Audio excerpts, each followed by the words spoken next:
This is The Second Studio, hosted by the Architecture and Design Office fame. My name is David Lee, and with me is Marina Bourderonnet, and this week it's the two of us, and we're doing a fellow designer episode, and we're answering questions from two listeners. But broadly, the topic is transitioning from being a student to being a professional and practicing. So we're going to talk about what to expect when you make that transition, how to prepare for that transition, and, well, those are two big questions, so that's pretty much it, right? Yeah, I think it was pretty good. And of course, so if you have any questions, keep reaching out to us. Absolutely. Okay, here's the first one. I graduated from a certain university in the US this past May with a degree in architecture, and I'm currently feeling stuck. Many of the people I graduated with are so excited to start working and don't seem scared to start. A lot of them already have found jobs or they're in the interviewing process. For some reason, I'm scared to take that next step to look for a job. I've been in school for so long that it has become my identity, and I don't know how to make a comfortable transition to working. I know I struggle with change, and I've been comfortable and happy while in school, so I'm scared for such a big change to working life. I just hope I will enjoy working and that I will be happy since I will be doing this for so many years to come. That's great. That's great. And I already answered this question, so I'm going to look at my notes. Okay, you cheater.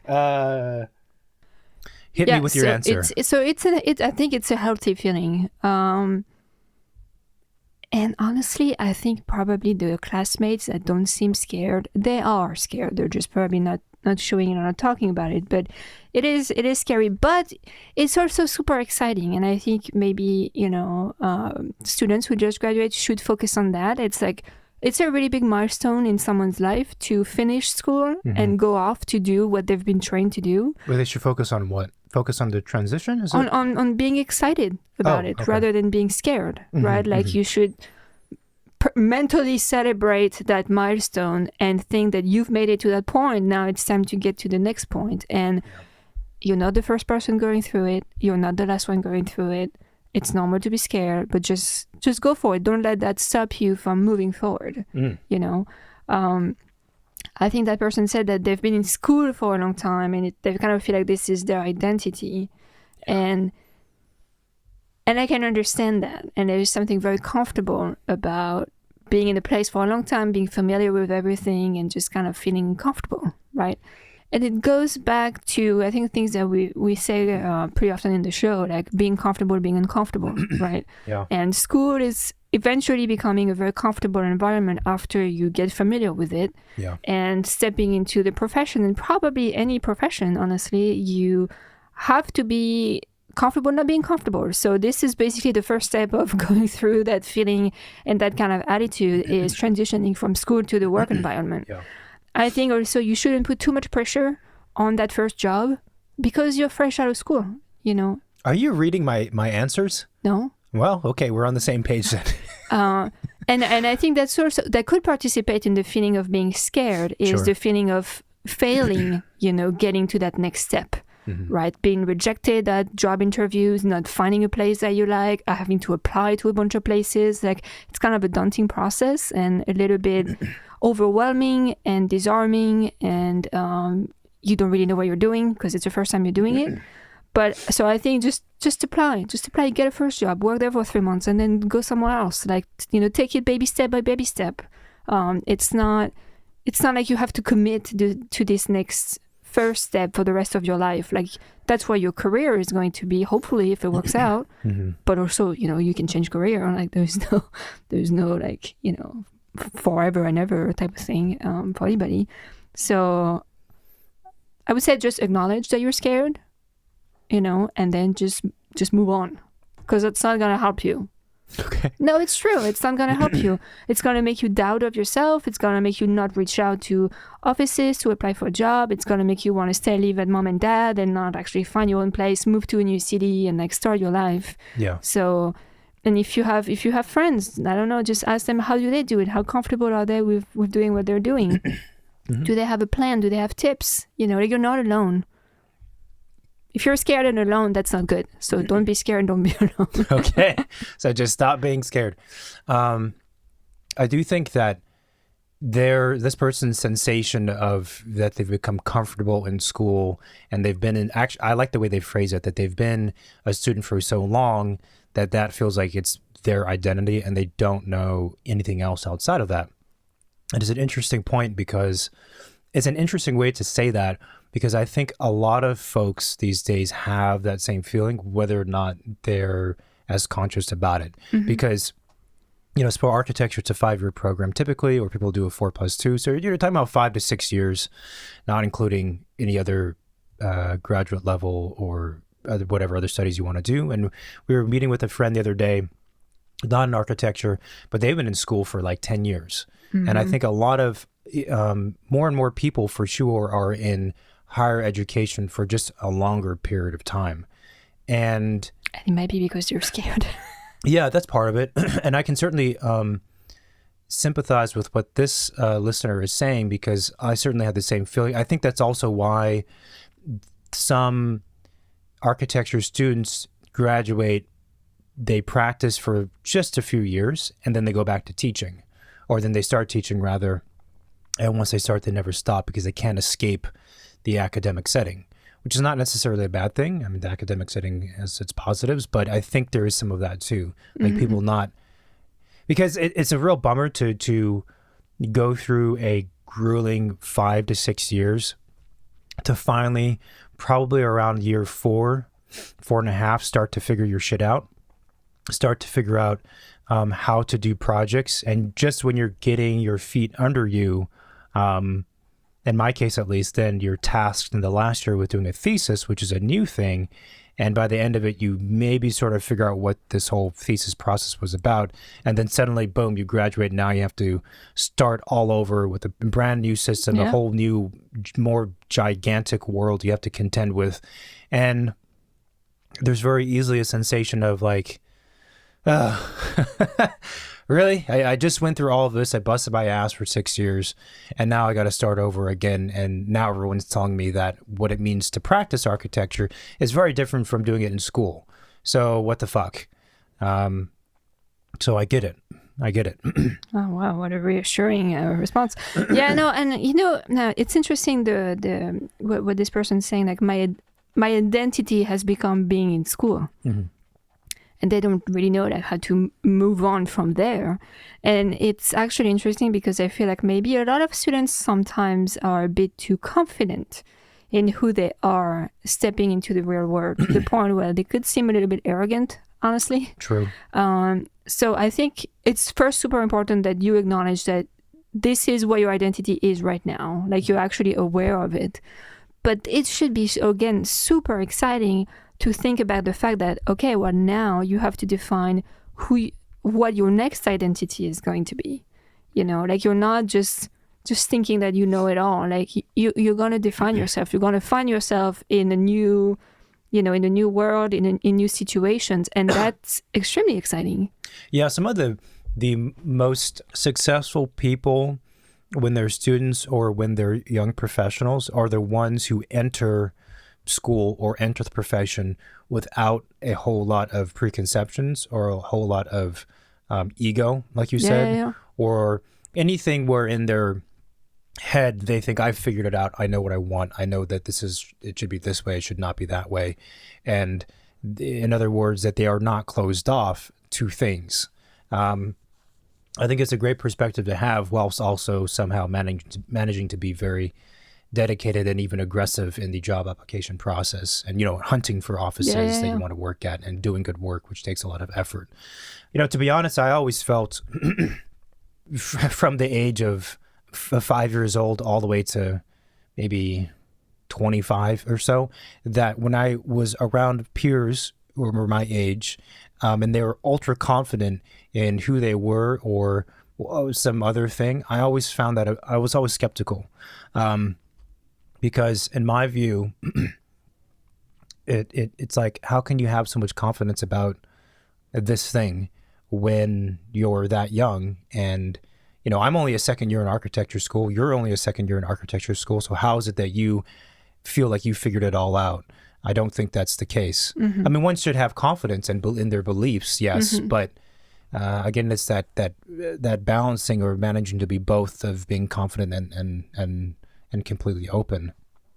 And well, it goes back to basically, as cheesy as it sounds, like like we are work in progress, right? And I think being aware of that and being mindful of that should help anybody, especially in this kind of life transition.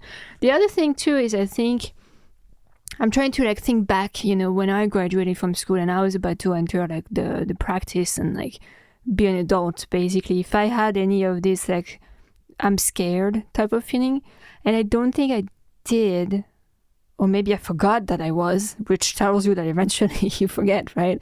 But I think also what happens is if you start having too much downtime after you graduate, that's when you start questioning things and thinking and wondering. And it could be good. It could also like kind of put you in like a dog hole. So yeah, what is it? It's paralysis by analysis. Yeah. You know, like you start thinking about things a bit too much that it completely freezes you from moving forward. So I don't know, maybe an advice would be like, just go on to the next step. Like, don't let yourself stop for too long, because it might actually like not help you at all. Like, I remember graduating, and I think it was a week later or like a few days later, like I started applying to jobs, like looking for jobs from France to New York, right? And I don't think I was scared. Like, I mean, that, you know, looking back, that was kind of a pretty big move for us to just move into a place where we knew nothing and no one. I knew nothing about the working world, really. In the US. In France. Yeah, right. And then in the US, absolutely not. Yeah. You know, so, and that being said, it was actually maybe better that I didn't know that much, because therefore I wasn't, maybe not as scared, or maybe I was too naive, or maybe I had a bit too much confidence, you know, in the fact that it would work out, but it actually led me to do that. One of the things we hear very often, it's true for our own lives, and it's true for a lot of the guests that have been on the show, because they say it on the show, is that kind of a superpower, those are my words, is when you're naive enough to just go try something, and you're not aware, or you choose to be ignorant of all the potential disasters that could come with whatever thing you're embarking on. You know, as Marina's kind of was alluding to, after school, the transition from school to working was not just, oh, I'm going to apply to a job in my local town where I graduated from, or the state even. It was moving to a different state or moving to a different country, with basically 2 check-in suitcases, and then crashing on a cousin's couch for a couple of weeks while we try and find jobs. So, like, you know, I think there is definitely something about not overthinking, and I think that I'm just thinking anecdotally, like, for me, that transition had less to do, my concern was less with what is it going to be like to work in an office, because I didn't really know what that was going to be like. So I had there was almost no reason for me to be concerned or to fear it, because I just had I didn't know what was going to happen. And frankly, I didn't care, because I knew I wanted to practice. So whatever it's going to be, it's going to be. And if it's great, it's great. If it's not, then I'll switch jobs or whatever else. But a big part of the transition had more to do with lifestyle and being in a new place and being in a city that I wanted to be in, and frankly less to do with like offices. I didn't really care about the offices. That was far secondary. Well, I think also back at that time, like in you know, internet and the medias, and even the medias around architecture wasn't as heavy as it is today. So there was a little bit more unknown. Maybe, you know, for students. Yeah, that's probably true. I mean, for sure, though, the transition from being a student to practicing is a really big one. That's the fact. There's no way that I could say it's not that. And it might sound intimidating because of that fact, but, you know, that's just what it is. And also, as you were saying, all of your classmates are going to do the same thing. And even the classmates who have this air about them of being very confident, very professional, and they've landed a job at SOM in San Francisco or New York, or they landed a job at, I don't know, OMA, or I don't know, whatever office, right? Oh my gosh, they've had it figured out. Wow, look at them. They wear like skinny jeans and like Ray-Bans and whatever the fuck, which was not the thing now, was the thing then. And like, they've got it figured out. Like, what am I going to do? I wouldn't worry about that, because one, they haven't gotten it figured out. That's not just is false. And two, architecture is a long game, so it really does not matter what all of the fresh graduates do between years one and two. Let's say that it really doesn't matter what you do, what offices you work at. It makes no fucking difference in the long term. And to put it in perspective, if you're a person who's a fifth year or fourth year or sixth year, think back to when you were a first year architecture student. I know. Right? And if you're concerned about the transition from being a fifth year student to being a professional, you were probably also concerned back when you were in high school. Now you're jumping into architecture, right? Mm-hmm. And so you jumped into architecture back when you were a first year. Think back to that first year. Did it really matter, like your skill set in first year? No, it made no difference. By the time you get to year 5, that's when it really makes... That's when you really see what a person is like in the academic setting. The same thing applies for the professional setting, but even on a longer term, right? Years 1 to 2, do your best, have fun, work at good places, try and do good work, try and get paid, be in a city you like. That's the best you can do, right? Now, if we're talking about your career over the course of 0 to 5 or 0 to 10 years, that's really where the math matters, right? So... that's not to say you should not care about the first 2 years, but it's to take a little bit of pressure off of anyone who's listening who feels like they're paralyzed or feels like they're totally unprepared. You might be both of those things, but I'm telling you, if similar to that first year student to fifth year student, if you just keep working and you're a good human being and you do certain things, it works out.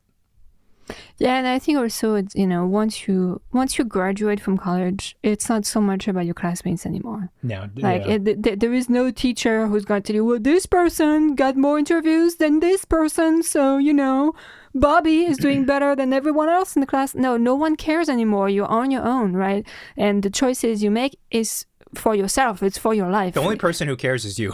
Right? The only person who should care is you. Yeah. But maybe you shouldn't care about other people in a way. No, you shouldn't care about other people. And it's not because everybody's heading to New York that you should head to New York too. Like, think about... Everyone should head to New York. Well, everyone should probably head to New York at some point, just because, for architecture, it's a pretty incredible place. But, that being said, it's like, it's kind of the time for you to think about who you want to be, where you want to be, what you want your life to be, without having to have the answers yet, right? Yeah. You just kind of have to open up the question at this time of your life, but you don't have to have the answers because you won't have the answers.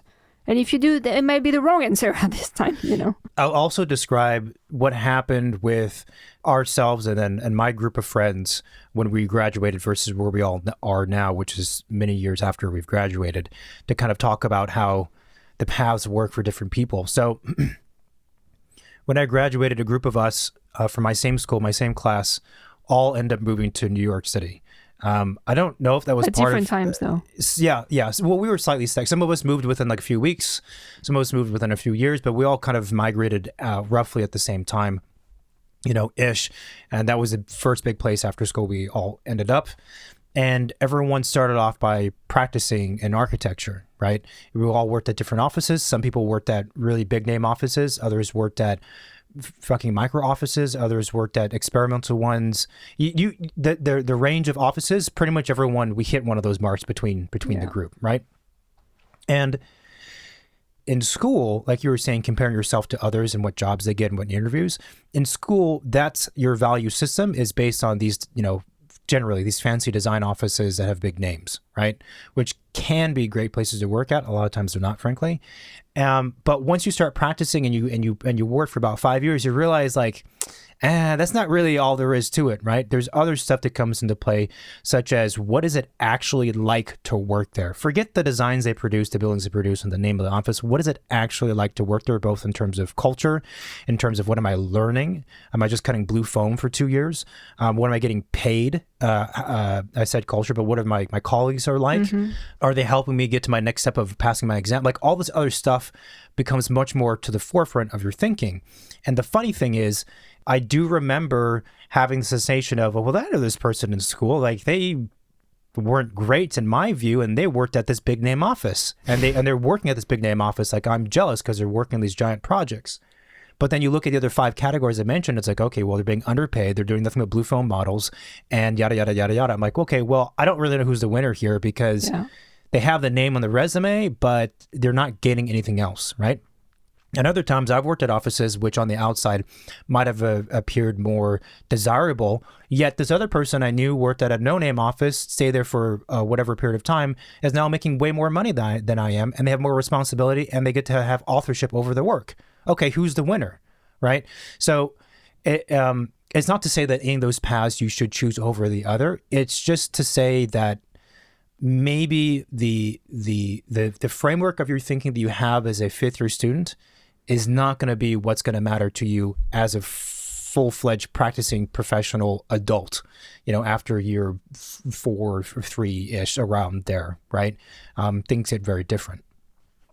Yeah, that's a good point. The other thing I was going to say is, he's concerned about, I think it's a he. I chatted with this person beforehand, so I might have,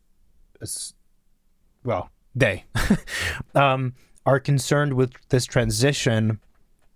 And part of the transition is also the people that you're surrounded by, right? We could talk about the transition in terms of your daily lifestyle. If now you have a set 9 to 6, 9 to 9 job, the technical information you don't know, all of the salary, all that stuff. There's all that stuff true, but it's also the people you're surrounded by.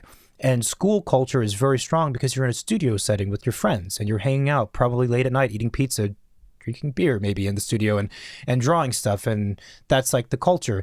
And you get into a professional setting, suddenly now you're not surrounded by people who are your same age. You're surrounded by people who are like your parents' age or your grandparents' age.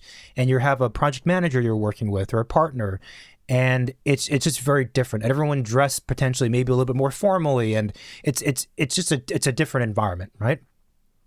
What I would say is that in my experience, most offices, and for sure I think they're really good offices, a lot of the people in those places still feel very strongly and hold architecture school very close to their hearts. It's very dear to them. Even though they went to school like 50 years ago and they were using May lines and their school experience was very different than yours, most architects, that education experience they went through still is very, very meaningful to them. And it's kind of, in my view, it's probably, aside from avoiding shitty clients, it's probably the greatest common denominator and the glue that kind of holds us all together. Mm-hmm. So don't think that when you go and you're working next to someone who's much older and they wear a suit and a tie, that they don't get it, that they don't have the passion for pure creativity and whatever took place in your studio. Because I can guarantee that spark is still within them, or it once was and they miss it, but it's a common ground is what I'm saying. So you're not entering into totally foreign territory.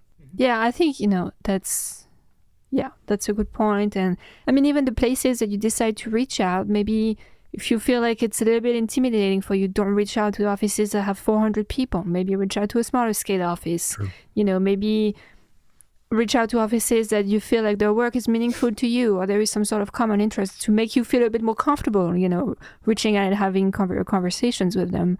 I also like your point about not feeling like your first office is you don't put too much pressure on the first office. No, and I hope that everybody who starts their first job, that it's not going to be their last job.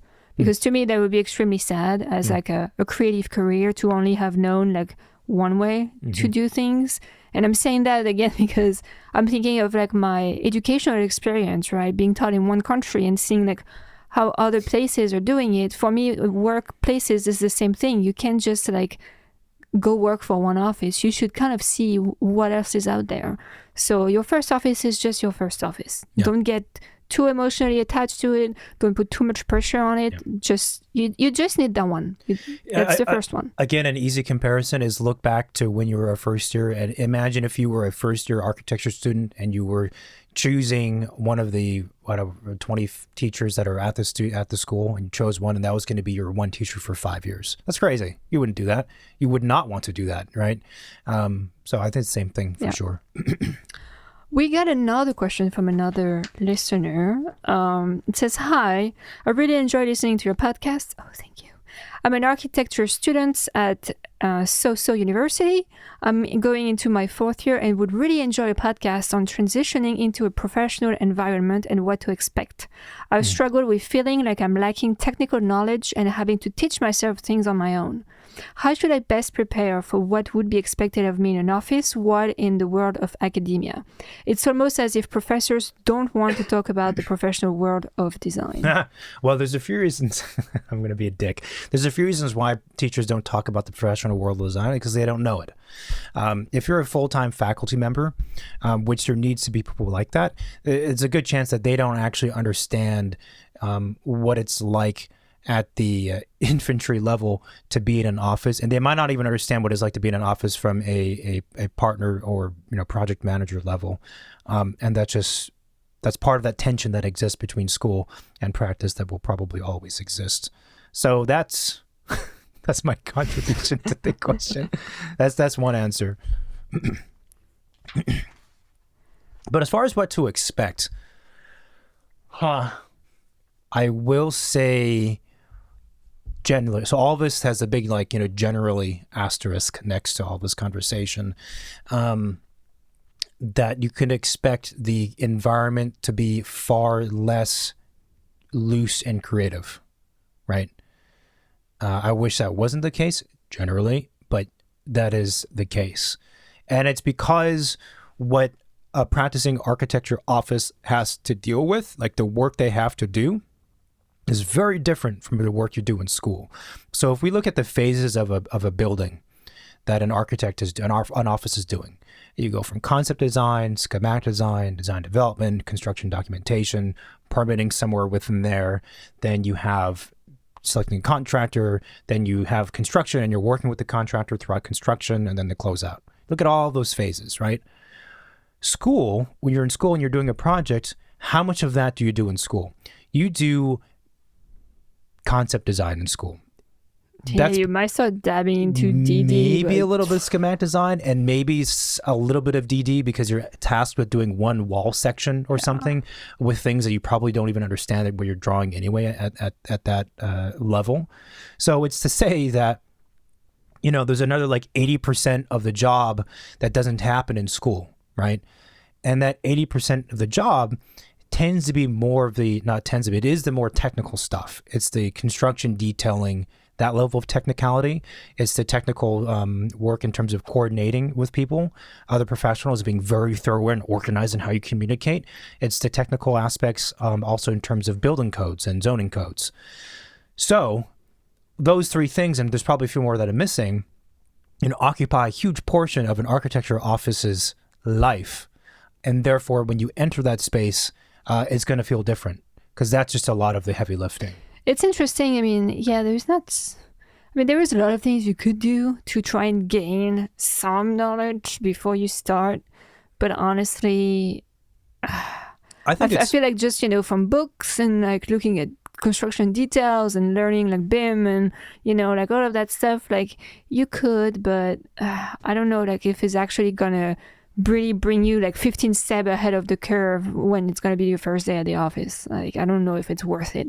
What I would say is enjoy your free time before you start working and Okay. because that won't happen until much later, and then just go 200% into your work once you start. It's a healthy thing. You're not being graded if you show up the first day of the office and you know how to use Revit. Nobody is going to give you an A+ and put you at the next level on the project. No, you're still going to start with where they're going to decide where you're going to start. So it might make you feel a bit more comfortable, knowing that you have a little bit of knowledge. But offices typically, if they're good ones, should know that you just came out of school. It's you're not expecting a newborn to start walking. Yeah. That's the same thing. Yeah, there's a few things in response. I do like the idea of taking the time to kind of enjoy life and have a little bit of a break, because I think that's important. I do think that trying to learn some of these things on your own is good. I don't think it's a bad idea. I do agree that it's not going to get you 15 steps ahead. I would say that you should do it so that you feel more comfortable. It's for yourself. Primarily. So when you enter the office, you feel more comfortable asking questions and saying, hey, how does this thing work? Can you explain to this detail in more detail to me, so I can understand it. So you have a little bit of something to work with, so you're not just stuck sitting there going, I have no idea what you're talking about. And so how do you learn those things? I mean, there's a lot of tutorials and stuff out there. I would approach learning, let's say, software like a BIM program, not with the intention of I need to become an expert at it or even intermediate or even novice, just so that you're a little bit more familiar, right? So when you enter the office, you're not starting from absolute zero, and you feel like you're stagnant. The ball is rolling, even if it's rolling very slowly. It's already rolling. For technical information, there's a lot of good actually books that offices will have probably in-house already. I mean, the graphic standards. Graphic standards was my Bible. Yeah, all of the books It was my Bible through all of my time working on offices, because there is a lot of different details and technicalities that you do not know and you cannot know. Yeah. Because it really depends on a series of conditions aligning to these specific details, right? So depending on what kind of building you're working on, depending what the building is made of, is there existing condition and new conditions? Like, there's so many variables that you can't know it all, right? But that book is extremely resourceful in at least answering some of those questions. So yeah, the books by Francis Ching are great for, again, beginner, and actually some of the stuff is quite detailed for the basics of how things get constructed. Another thing you could do, and those are books too that will be used for your exams if you decide to take the exam. So, it's more of a kind of a forever on the shelf. Yeah, absolutely. Type of book. Now, I think it's more about having just a basic understanding of the topics, so you know how to ask questions in a way that are a little bit more coherent is how I would put it. I suppose you could also reach out to, some practicing architects and ask them if they'd be willing to have like a 15-minute or half-hour call with you, coffee, and just say, I have questions about the profession. Can you answer them for me? Or say, I have questions about, I don't know, something even more specific, permitting and whatnot. Or you could look up online, look at like CD set, for example, of projects. Just get familiar with, okay, what goes into a drawing set, like how to read drawings. Like, I don't know, like I never knew how to read like framing plans, They're very confusing to me the first time. Like, what am I looking at, Yeah. So maybe again, they're like tiny baby steps, but they will probably make you feel a little bit less hesitant when you start. I think another thing you could do if you're in fourth year is, I'm not promoting that every time, but you could do an internship for a month during the summer. Just intern at an office. You just kind of like shadow people, like, get exposed to things. And I also have a feeling that if you were to do an internship, let's say in your fourth year in an office, and let's say you really like that place, that you could potentially apply and get a job there because they already know you. You already know them. Again, if you're going to stay there forever, then that's probably not the plan, but there could also be a way to get closer to you and your internships. It's just always internships over and over and over. Yeah, no, I think that's true. In terms of educating yourself, though, imagine, let's say that there's no one else to reach out to. Or reach out to a contractor that's in your hometown or whatever, have coffee with them, ask them if you can go on site and they could show you around for a day or two, I think there is like small things like that just gives you little snippet appetizers of different things that happen in an office without, having to, have the burden of knowing it all before you start. Yeah, I mean, it might be more efficient to actually get knowledge from from professionals rather than trying to figure out things on your own. As far as construction, technical information. Or you can watch This Old House. That's not bad, for residential construction. I mean, I don't know. I think I like the point you made of all of the offices, they understand that you've just graduated, so they don't have very high expectations in terms of your technical knowledge. They might have zero expectations, frankly. I don't know what technical knowledge means, but in this person, but if you're talking about computer programs, then they probably expect you to have a higher expectation of you than compared to construction technical knowledge. Like I would never assume that a person who just graduated knows anything about that. And I don't really care, honestly. And no one would ever put you in charge of designing the wall section of a new building the office is working on. Yeah. Oh, that would be extremely irresponsible. So what are other things, though, that they can expect that's, different when they transition, when they make it out into the big ocean. Well, I think being aware of the consultant is a good one, like working with, depending on the size of the office, but, working with contractors is a big one that I don't think is taught in school so much, or working with engineers or landscape architects or even interior designers, per se. That's pretty different. The different phases of the project, like you mentioned, is not something that you really get exposed so much in school.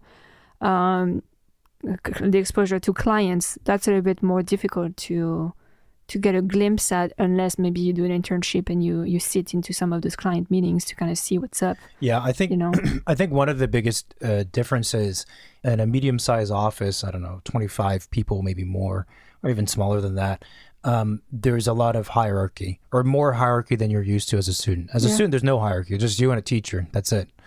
And you might even be fairly independent and not really rely on your teacher for any kind of valuable feedback because you don't believe what they're saying, like I did. But when you get to an office, there's probably going to be you, there's the project manager, and then there's a partner. There's usually at least 3 levels. But the hierarchy is something that you're probably not going to be prepared for, and it's different. And I think tied with that, one of the things you can expect is, how do I put this? Is that I think you'll find that you have to be much more proactive in asking questions to getting the information you want, and proactive in learning, and proactive in making contributions, and proactive in everything. Because what happens in school, like the setting is everyone's always telling you what to do, and I've said this before in this podcast, they make requests of you all the time. Do this, do that, do this homework, do this presentation, this is the deadline, and you're just tasked with basically just doing what they say and keeping up with it. But that institution, that setting is designed to educate you. It's designed to feed you knowledge. It's designed to make you grow. The professional setting, that is not its first priority a lot of times. Its first priority as a business is to complete the work, to get more projects, to do da-da-da-da-da-da, right? And yeah, they should be educating their employees, but that oftentimes falls way down on the list. So I think a lot of times new graduates end up in an office, and I think it's very easy in a lot of places to just kind of sit quietly and do your work, and then go home, and then show up the next day, and then quietly do your work, and just wait until someone gives you things to do, which is not the mentality you should have. No, and it's definitely not the way people are going to want to keep you in their office. Because you get lost in the cracks. It's not school, like you said. It's not like I'm giving you an assignment and that you have to complete it and all of that. Like, it's really, you have to participate. People are not going to tell you exactly how you're supposed to do the things they're telling you have to be doing on this project. You're going to have to figure it out on your own and ask questions and find the answers yourself. And maybe you find the wrong answers, but they will appreciate that you try to find them on your own. It's, I guess what I'm saying in a way is like the mentorship aspect, right? Yeah. In school, you're surrounded by you have like 6 mentors at any given period of time because you have 6 different teachers, right? You don't have that necessarily when you're practicing. If the office is good, then they assign someone to you and they say, okay, this is your accountability buddy. Like, you're going to look after this new hire, and you're going to take care of them and make sure that they are doing well, and et cetera. But a lot of times, again, that doesn't happen. So you, as that person, you have to be the one to just be more vocal about stuff. A lot of times you don't have that mentor, and you have to find them or force people to act that way about you. I've always had this thought that it also depends on the size of the school that you're at. Like Berkeley, UC Berkeley is a massive school, and I do think that if you went to Berkeley, for example, generally, not specifically architecture, but you went to Berkeley and you managed to be very successful, then you probably already have some of these ways of operating built within you. Because that's a school where it's so huge, the campus is so big, that unless you are more proactive about these things I'm saying, you're just going to get swallowed up. You're going to get lost in the cracks. Well, I think it's just being kind of like more mature and independent. Like, like if you start working in an office and you sit on your chair, you did your assignment, you're just waiting for someone to come and check on you and be like, did you do your assignment? It's not gonna work. Like, you're doing your shit, you're going to your project manager, like, hey, here's my stuff, look at it, it's done, what's next? Like, just be proactive about it. I mean, I remember working on projects in New York where, I don't know, let's say I had to work on a permit set for a building. I had never done that before. I'm like, building code? What is that? Where is that? What information do I need to put on the drawings? And, you know, my boss was a nice guy, but he was busy managing a bunch of other projects. And it's kind of like, well, go on the website, do your research. Like it's kind of like you go about doing your work the same way you would go about doing an assignment, let's say, as a mature student, where you don't know what the stuff is, where you have to think about where do I go for finding it? Okay, I found it. Okay, what exactly piece of the code do I need for this specific portion? You're not sure. Well, you go see the senior project manager in the office. You're like, hey, Bobby, you know, like I'm looking for this, and Bobby is going to help you out. It's going to be like, well, you should check this and also look at this. And the more you ask questions in an office, the more you're going to learn, the faster you're going to learn, the more people are going to value you because they're going to see you're genuinely interested in being a good employee and a good person and in doing a good job. So, you can't really like start asking people questions before you start working in an office. But I think just preparing yourself to have that mentality, you know, whatever it takes to get you there is like reaching out to a bunch of strangers and have coffee with them to make you feel more comfortable asking questions to people you don't know. The other odd thing, I think because offices are much more structured than studio settings, like you have different types of employees. You have like the partners or the founders, and then you have HR, you have like accounting, you have a front desk person, you have interior designers, architects, you have technical architects, you have design architects, you have project manager, you have all these different people. And that's also something that's very different than when you're in school. When you're in school, it's just one type of person, student, and again, teacher. And the student wears all the hats that I mentioned, more or less. So what happens is, as a result, an office can feel very foreign and kind of scary and maybe even intimidating, because there's all these people there, but you don't talk to most of them, or you don't talk to some of them at all because you have no reason to talk to them. And they might say hi to you on your first day, and then that's it. And you have no idea who they are, what they do. It's all foreign, right? And also, people are a lot older, and they have like kids, and it's a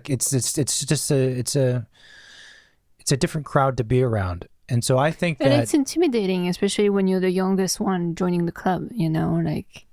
Yeah, and so I think that what I would do, what I would have done in retrospect, has been much more forward and just reached out to the person who I, just based on superficial readings of them, felt more comfortable with, and say in an email, hey, do you want to get lunch with me today? And just ask them like a shit ton of questions about life, about housing, about, where to shop for groceries in this neighborhood. I would also ask them about the office and be like, who does what here? And they will give you probably they will spill the beans, and they will give you a very long, detailed, and personal answer to your questions.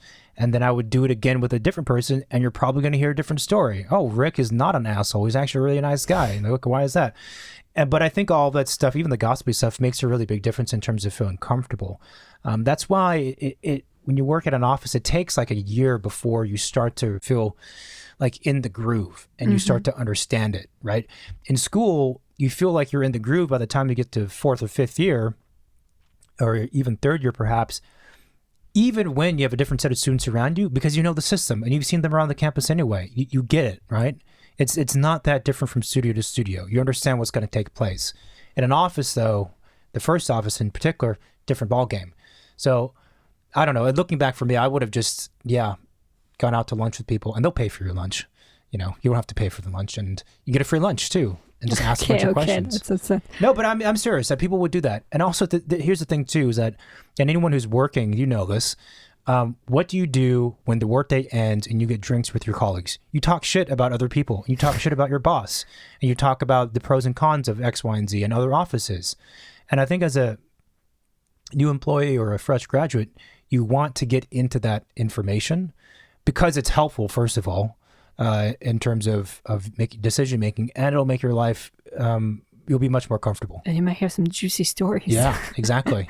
About your boss doing crazy stuff. No, but that makes a huge difference, because we would have happy hours in one of the offices, and one of the happy hours, I think we all had a little too much to drink, but it's an interesting thing that the next Monday of work, the office, from my perspective, was totally different. Now, was it actually different on that Monday? Perhaps. Or was it the fact that now I felt more comfortable? Probably more of the latter. So yeah, that's my advice, to go get drinks with people.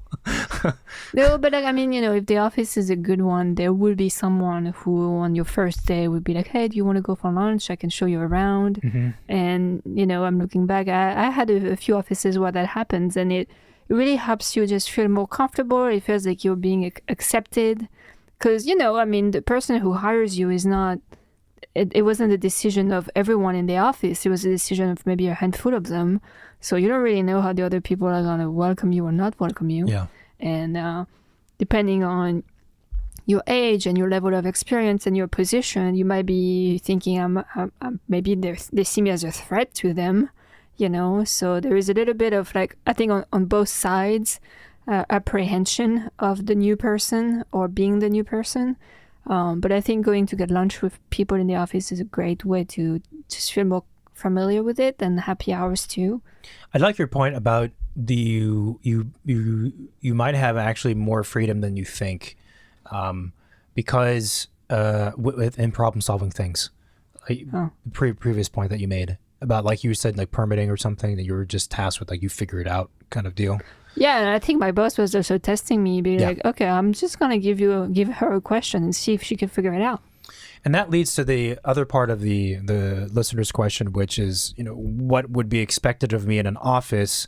Probably what they expect from you is mostly, how are you going to problem solve things that you don't know how to solve?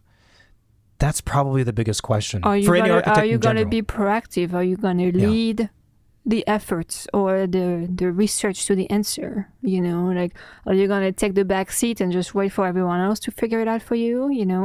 I think it's, again, it shows your interest, your dedication, your maturity too, your personality. We talk a lot about relationship with like clients and architects, but it's the same thing between employees and employers, right? What makes a great office is the team working well together. I mean, I've been in both offices where one was extremely toxic and one was extremely like friendly and like a kind of family feeling.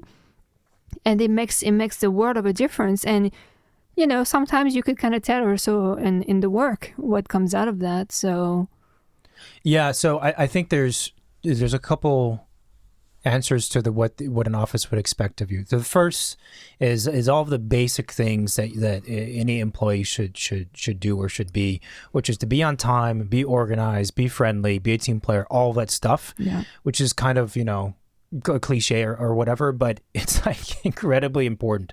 And if you can do that, it might separate you from a lot of the other folks anyway. I was talking to an interior designer not long ago, and they were like, my big thing is that I do what I say. I do what I said I was going to do, and I underpromise and I overdeliver, right? So if I say I'm going to complete this thing for you, client, within 2 weeks, probably it'll be done in a week and a half, but for sure it will be done by 2 weeks. I don't mess up. And I was like, yeah, I don't know why it would be any other way. That's our just general mode of operating for us. So big deal. But she was like, but because she's very successful, gets a lot of referrals and whatnot. And she's like, honestly, I feel like part of my success, or a lot of it, is just because I do what I say I was going to do. And there's a lot of people in her view, in her space, like they just don't do that. And so when they come across someone who actually does, just in life in general, I mean, forget architecture, interior design, and construction. Just think about all the people you interact with who say they're going to do something and then they don't. So if you're the one person or one of the few people who does that, again, regardless of your profession, your status, and your anything else, you're going to be someone I'm going to call on. You're going to be someone who I'm going to want to hang out with because you're not going to flake or whatever it might be. So as far as expectations, there's all of those things, right? Also, the expectations is like, again, going back to you being mature to problem solve things on your own. Even though offices should be very good at mentoring people, they don't want to handhold. Like there's a difference between mentoring and being a good educator versus hand-holding. They do not want to hand-hold. Because an office, architecture offices, architects don't make a whole lot of money compared to a lot of other professions. We don't have the time to be hand-holding you with like babysitting shit, right? And if I give you a task, I want you to figure it out. And if you truly can't, then I want you, and it crosses that threshold. Like you said, I'm going to observe you from a distance and see what you do. And then if it crosses that threshold, are you going to sit on your ass or are you going to go ask someone for help? And how are you going to ask for help, right? I felt bad because that office, I just went to the same guy every time I had a question. Well, I think but it's like, well, if I can't figure it out on my own, I have to ask someone whom I know. And I can just not do that. One of the mistakes that I see, this sounds contradictory to everything I've said, but one of the mistakes I see that new hires make is sometimes they don't allow themselves enough time to figure out something on their own. So they just pepper everyone with like small questions. But there are questions they could have answered if they had spent like sometimes just 5 minutes thinking about it. Where is that thing? Where is this thing saved? Okay, spend 5 minutes to look at our folder. This is hyper specific. Look at our folder structure on our server and see where it makes sense, right? You're looking for this thing. Okay, follow the path. Is it where you thought it would be? Yes. Then don't bug me about that, right? Well, you're the type of guy who doesn't have much patience if someone comes to you in an office. No, I do have patience, but I want to see that there is at least a sincere effort. And sometimes people, they don't default to solving it on their own or attempting it. They default to, let me just ask somebody. Yeah. And, I don't want that because ultimately all employers want to have their employees stay on for indefinite because it's the most efficient way to have an office. It's like the amount of money offices lose when an employee starts for like a year or 6 months and then they quit. It's like that's a deficit for the office, right? And so thinking in the long term, what employers want are people who are responsible, people who can take care of this stuff so we don't have to babysit them because that's what's required. Like there is a massive amount of responsibility that gets placed on the individual in an office. And sometimes if you bug that person every 10 minutes, they can do their job. So and sometimes there's zero oversight because there's not the capacity to have that much oversight. That kind of all those layers of checks and balances. It's like, I trust you take care of it. And that's a lot of trust to put into somebody. Yeah, and actually trust like that and responsibility also makes you grow a little bit faster. I mean, I remember one of my job and my project manager left the office to start his own practice. It was like super exciting for him, but I was the only one working with him, and I'm like, how is this gonna go? I mean, the project is about to start construction. Like, what's up? And, my boss was trusting me enough, I guess, me doing my own research on the building code and all of that. Like, he was like, well, how about you take care of it? And I was like, are you crazy, man? Like, I don't know enough. I'm not qualified for this. But the fact that he put his trust in me, despite me probably lacking a lot of experience, made me want to figure it out and not disappoint him. Yeah. So it was a big risk for him because he basically they gave me a project to deal with on my own. Yeah. And if I fucked up, well, that's his office that's fucking up. Yeah. But the fact that he put his trust in me really made me feel like, okay, I cannot disappoint my teacher. I cannot disappoint, that person because he's counting on me to make it work. Yeah. I think the sensation a lot of graduates have when they start practicing is oh shit, this is for real. Yeah. I'm actually witnessing and a part of literally millions or tens of millions of dollars being spent. And in this permit set, construction document set, we have to get it right. And there's no not getting it right. Like there is a seriousness that hits you in the face very strongly that does not exist in school. This is the thing too about students that pet peeve. Like, why aren't you pinned up? Oh, well, X, Y, Z, ABC, I had all these problems, blah, blah, blah. I'm like, look, I don't give a shit about any of that. No. You were supposed to pin up, you didn't. And the thing is, as a student, students can get away with that because what are the repercussions? Grades are inflated anyway. Okay, so you look bad for a little bit. They might not give a shit. No. In practice, why did you miss the deadline? Why did you make a mistake on the CDs or the permits? No, there's no answer, actually. You screwed up. Don't do that again. Because the reputation's on the line. Lots of money's on the line. I mean, it's like really the serious client's stuff. gonna have to pay. It's gonna take more time. Like, I think once you start working and you start seeing like buildings being taken down, and a big hole in the dirt where the building used to be, you're like, oh shit, like it's getting real. When they start pouring foundations, you're like, I hope that's in the right place. I hope that we didn't mess up with the coordination between foundation, structure, and whatever else. Or they're hauling a giant beam, steel beam. You're like, I hope to God that's the right beam and it's in the right place. That's the thing, we just talked about being scared on the first question about like the transition between school to working in an office. Once you're in an office, your level of being scared shift to things that are actually very scary financially and physically and legally and all of those things. I remember going to like coordination meetings with like all kinds of engineers looking at, like all of the very technical plans and like discovering we have a bunch of problems in the ceiling and like resolving it, and then you're hoping that the next week when they start pouring slabs that what you figured out is actually going to work and that they won't figure out anything else. And I mean, it's the level of thoroughness and detailedness and accuracy is way higher what's required when you're practicing than when you're a student. Oh, of course. Well, and you're not on your own. Like, you're actually dealing with a lot of other people on the project, depending on the type of project you work on, but at least a contractor on the smallest end, and like, 5 or 6 or more consultants on the other end of the spectrum. So your shit is not just your shit. Your shit is becoming everybody's shit. Yeah. So if you mess up, then it's like a domino effect. Like you make everyone else's mess up. Yeah. And you got 10 people looking at you like, okay, why is that line there? That line shouldn't be there on the drawing. That line on the drawing tells me the beam is located somewhere. Or these 2 lines are shifted by 2 feet. Why did you put those lines there? And you're like, I don't know, man. They're fucking lines. I know. So and a smaller example, I remember. I think it was the first or maybe the second job. I don't remember. One of the first 2 jobs I had, I was working at an office. And I was in charge of putting together this presentation. And I think a lot of, new hire fresh graduates are put in charge of more of the graphic kind of things, not technical stuff, construction stuff like we're mentioning, but presentations. And it was a presentation that was put together, and I was going to accompany the 2 partners to out of state because the project was out of state, and they were going to make this presentation to the board. And it's a big deal for me because I'm a young kid, and to be in a car with 2 partners, to have my hotel room in another state, like, it was a big deal, got my little rolling suitcase, got my little dress shoes on, and I don't know why I did that.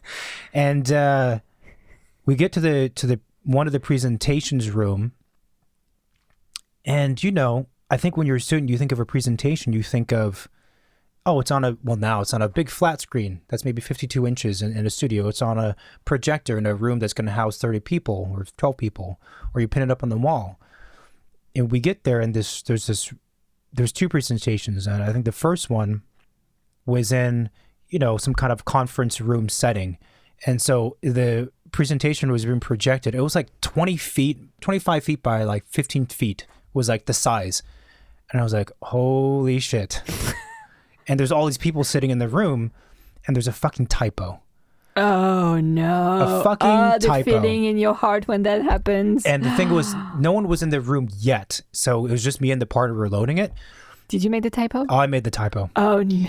And I think we loaded the thing, and he or I were flying through it to kind of see, and there's just a typo. And of course, the typo on my monitor at my desk was like a little ladybug. And here on the screen, it's like this giant cow. It was something dumb too. It was like the word project was not project. It was like projects or something strange. There was something. And I was mortified. Of course, the partner who saw it, he's like, there's a typo.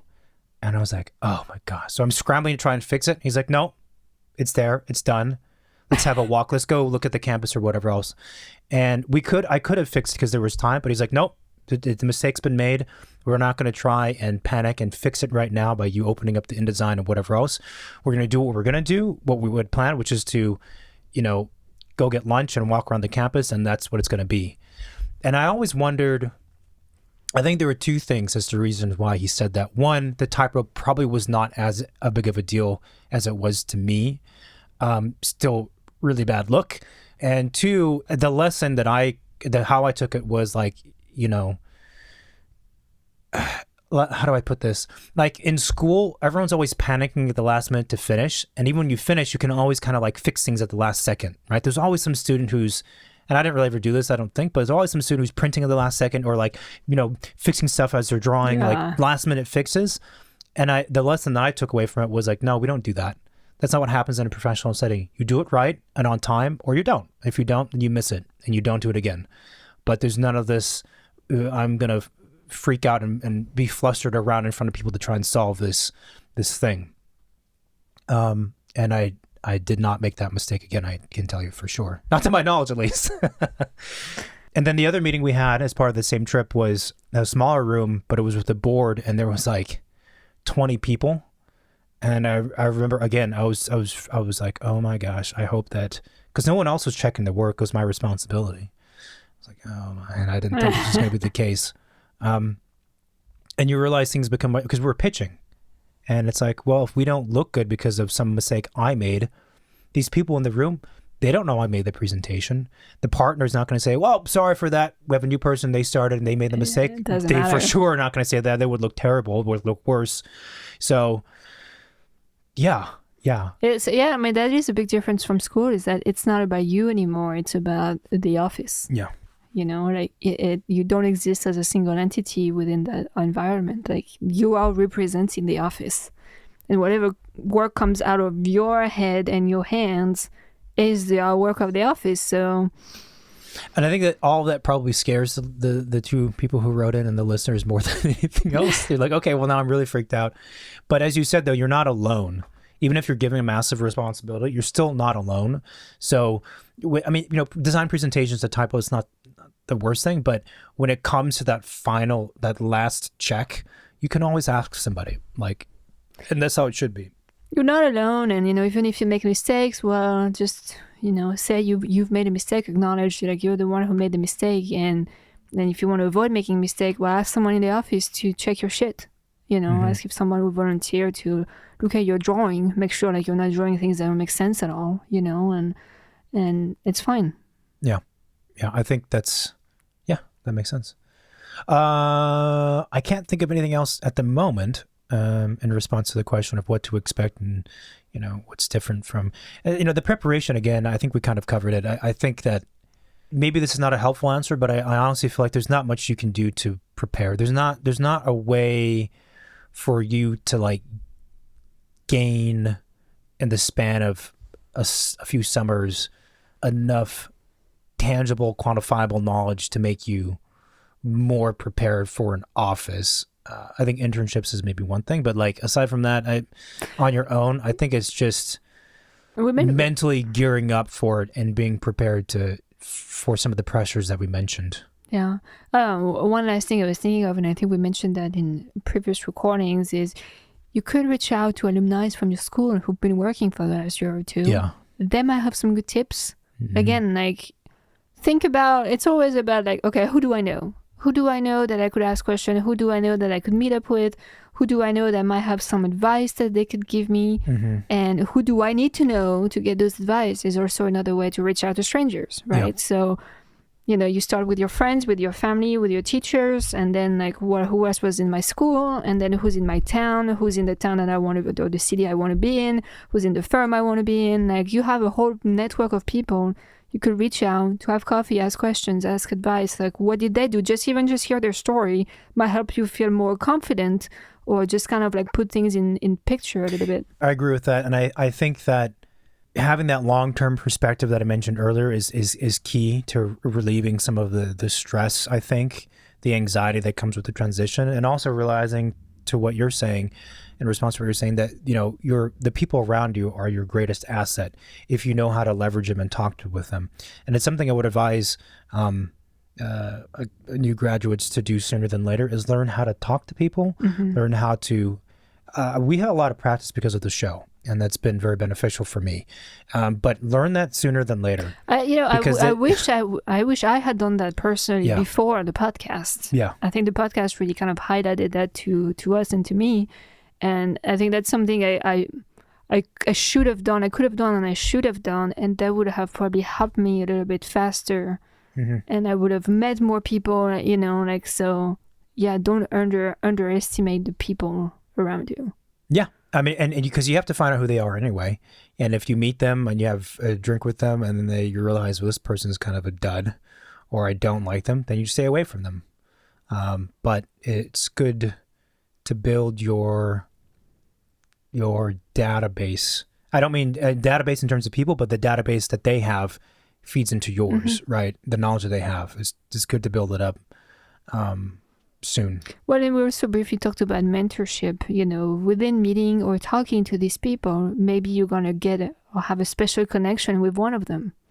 And eventually maybe that could be a person that you can call more than once if you needed advice, throughout your career or like on projects or for whatever. Like I think it's good to just being able to have those options.